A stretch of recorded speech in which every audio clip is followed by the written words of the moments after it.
In today's video, we're going to give a case result for an aggravated assault with a firearm charge, very serious felony. We're going to talk about how we were hired immediately, what we did to get the case dismissed completely within less than a month.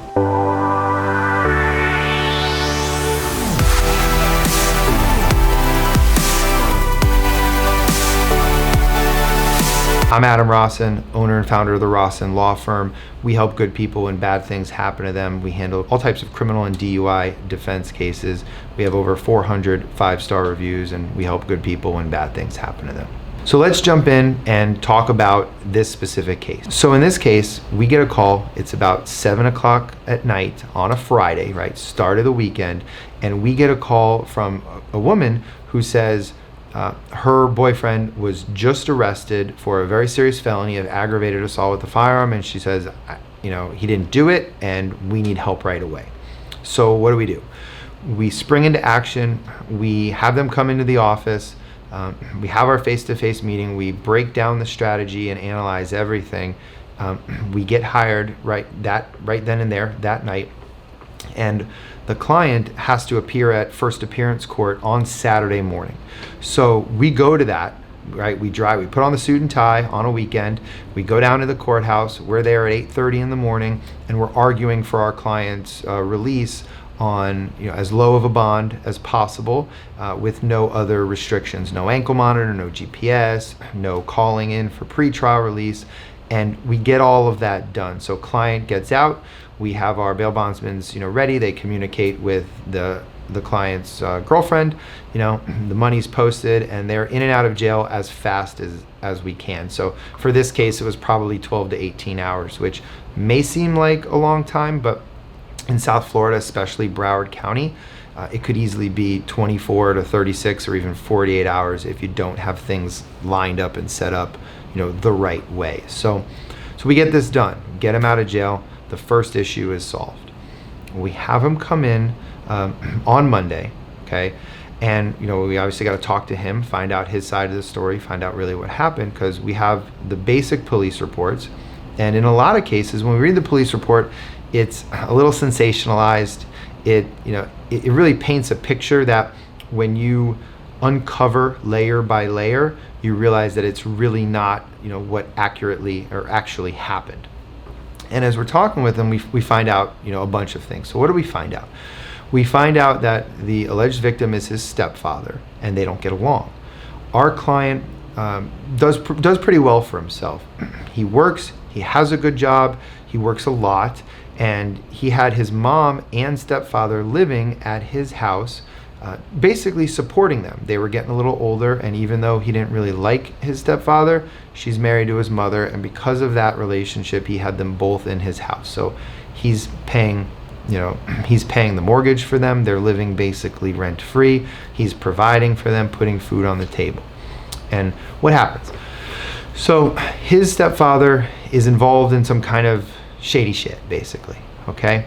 And because he's involved in that, our client found out that 2 windows of his cars that were parked in the driveway were smashed in, right? My client, he's on the straight and narrow. Like I said, he works a lot, does his thing. He's really not involved in any shadiness, but the stepfather is.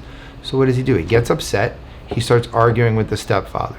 Fine, right? You're allowed to argue with somebody, okay? Completely normal. The stepfather threatens him. The stepfather starts yelling at him and saying all the nasty things he's going to do to him, threatens to kill him. So my client walks out of his house, calls the police. Police officer comes. My client is, great, perfect, officer, let me explain what happened. Now, he's a little excited, of course, right? Because he got heated with his stepfather. And as he's explaining everything, the officer just doesn't really want to hear it from him. The officer puts him to the side, talks to the stepfather. Stepfather lies and says that my client pulled a gun on him, and my client threatened that he was going to murder him and all this terrible stuff.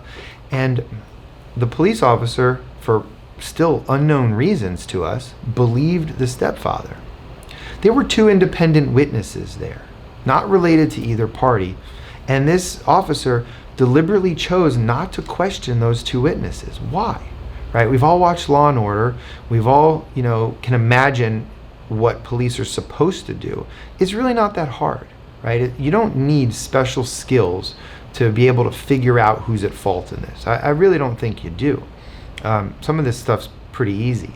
But for whatever reason, the cop just said, I don't want to talk to you. I don't want to talk to you guys. It was really rude and dismissive to my client and the two independent witnesses, never located a firearm from my client, right? And just arrested him and took him to jail.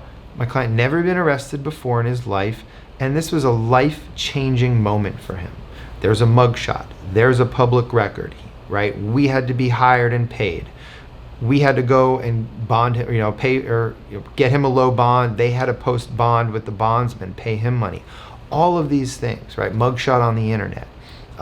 So as we're talking with him, we really thought we'd be able to get this case dismissed in the first month, which is called the pre-filing stage. So just because you get arrested for a crime does not mean you're actually charged with that crime. The prosecutors review everything, and during this pre-file stage, which is usually 30 to 40 days, and they decide what they're going to do. They decide, are we going to increase charges? Are we going to decrease charges? Are we going to add any other charges? Or are we just going to drop everything? And you need an attorney for this. It's critical because the prosecutor just can't call up the defendant and say, hey, sir, I know you were arrested. Tell me your side of the story, right? It doesn't work like that. So what did we do during this 30-day period to get the case dropped? Well, we got the names and phone numbers and information of those two independent witnesses. We had them come to our office and they filled out sworn statements of what happened. And they outlined everything that they saw, everything that they heard. They talked about how the police officers flat out refused to even speak to them. And they swore under oath, under penalties of perjury, that that's what the truth was. So we took that. We took a lot of the background information that our client gave us and some other documents and everything, and we sent it to the prosecutor's office and we begun our negotiations.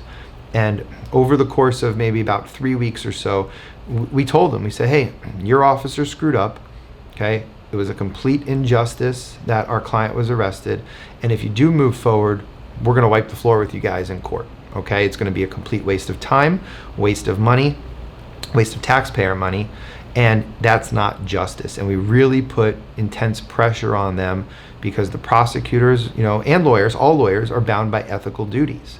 And so by us putting that pressure on, getting hired early, we got a very serious felony charge dismissed in about 3 weeks. And then we filed a petition to expunge. Client's record is expunged. So what that means is mugshot's gone, police reports are unavailable to the public, and for most background checks, not all, but most background checks, this won't be able to show. And it was all because our client hired us, or really his girlfriend called us while he was being handcuffed and taken to jail. So we were able to get hired right away. All too often, we get phone calls from people that say, okay, well, I finally got my court date. I was arrested 2 months ago. I finally got my court date. Now I want to talk to you, and now I need to hire a lawyer. And sure, hiring a lawyer is better than not, but when you wait for that court date, you could be really doing yourself a disservice. Imagine if this client just waited for his court date, because all of the reports, all of the paperwork in this case made it look like our client was this terrible, violent person and completely guilty. But when we were able to do everything that we did and really prove to the prosecutor that that's not true, what could have been a fight, a battle for his life for a year or two of this case, gone in 3 weeks. So that's a great case result I wanted to share with you folks. Again, the importance of hiring the right criminal defense lawyer immediately.